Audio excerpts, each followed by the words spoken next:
আপনারা দেখছেন talking point.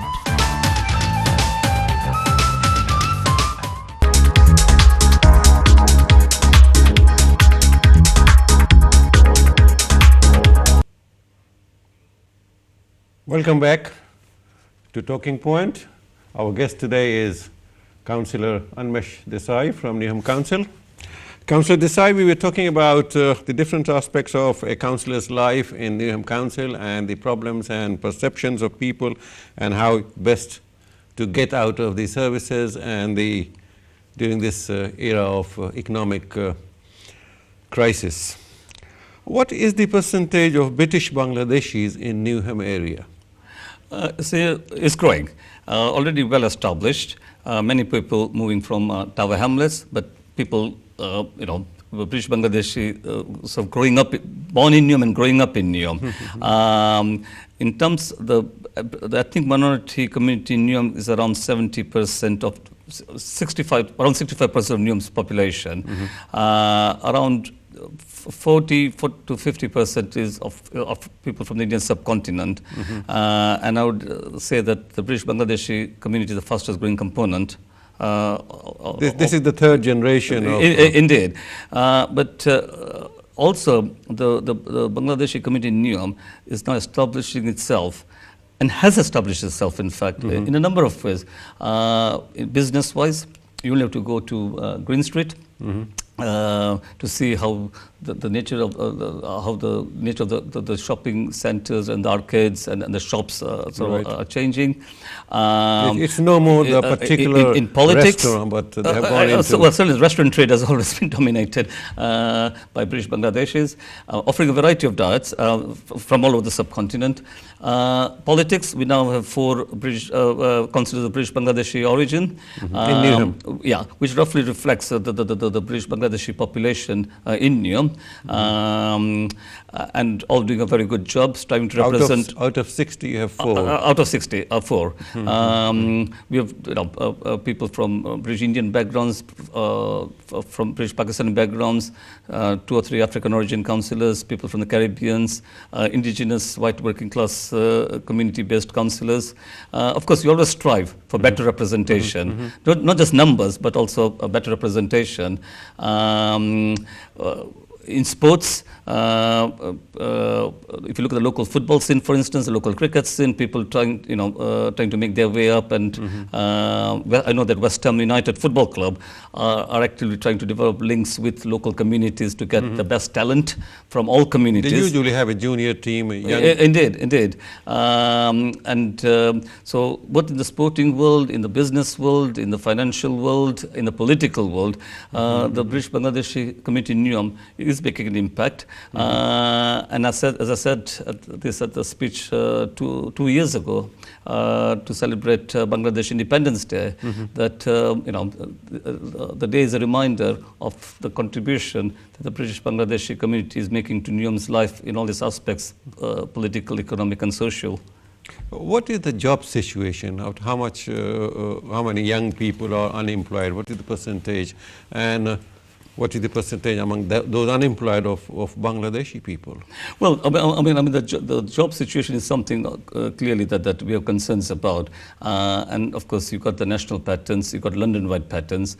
But through programs like Workplace, through our arrangements with sort of local major partners, Excel, City Airport, the leisure trade, Westfields, we actually are encouraging local employers to take on people from all backgrounds, which of course includes British Bangladeshi young kids. I think our role is really to break down the barriers. See, for me, equal opportunity is about equality of opportunity, making sure that everyone starts off from a level playing field. If they don't, the job of the council is ensure that they are actually equipped They have the tools to set up, to compete on equal basis. And that is what our policies are designed to do. Yes, youth unemployment is an issue amongst all communities.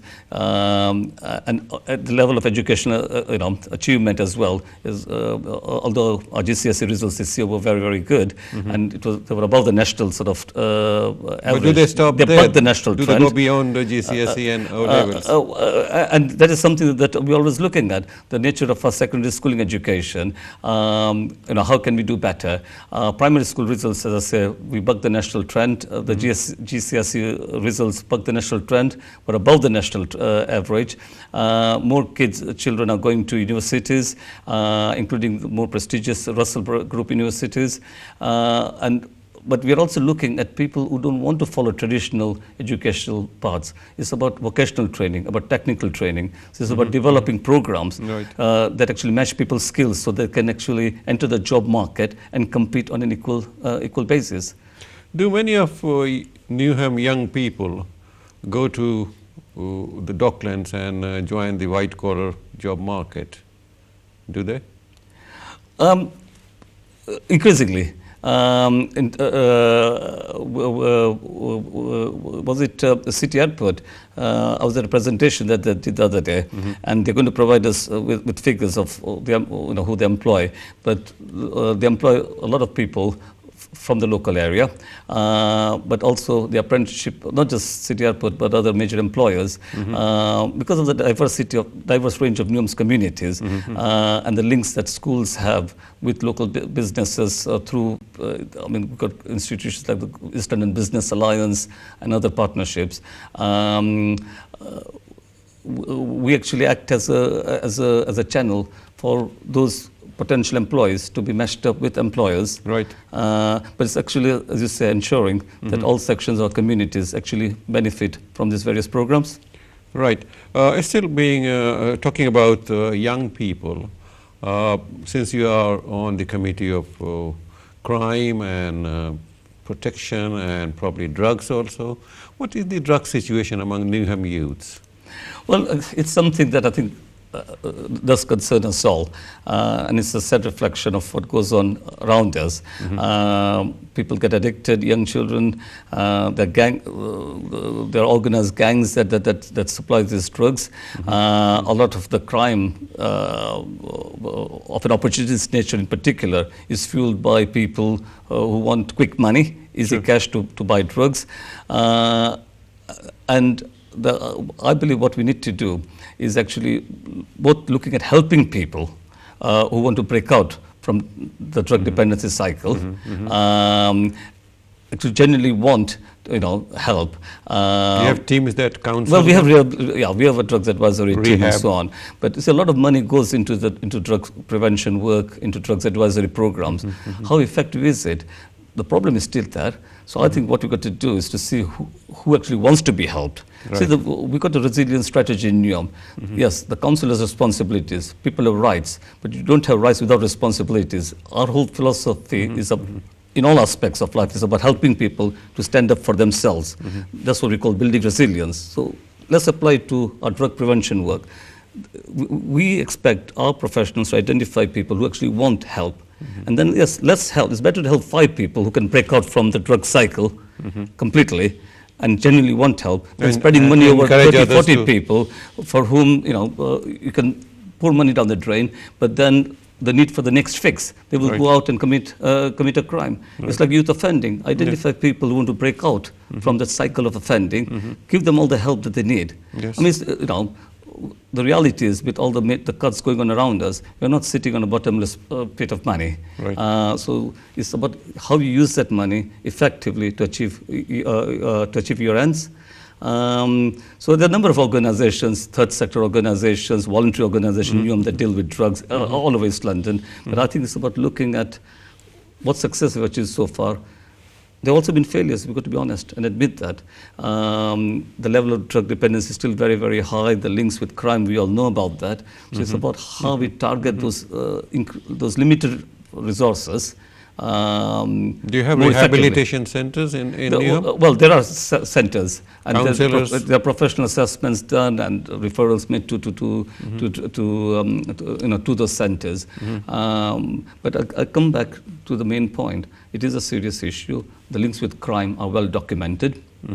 It's about how we use scarce resources more effectively, especially in the present times, and actually target people who can be helped, who want to be helped, and not make the mistakes that we made, over the last 2 to 3 decades, where there's been lots of money, going down, going to various projects, various sort of programs, and yet we've seen the sad results of drug addiction, people, families destroyed, societies, communities destroyed.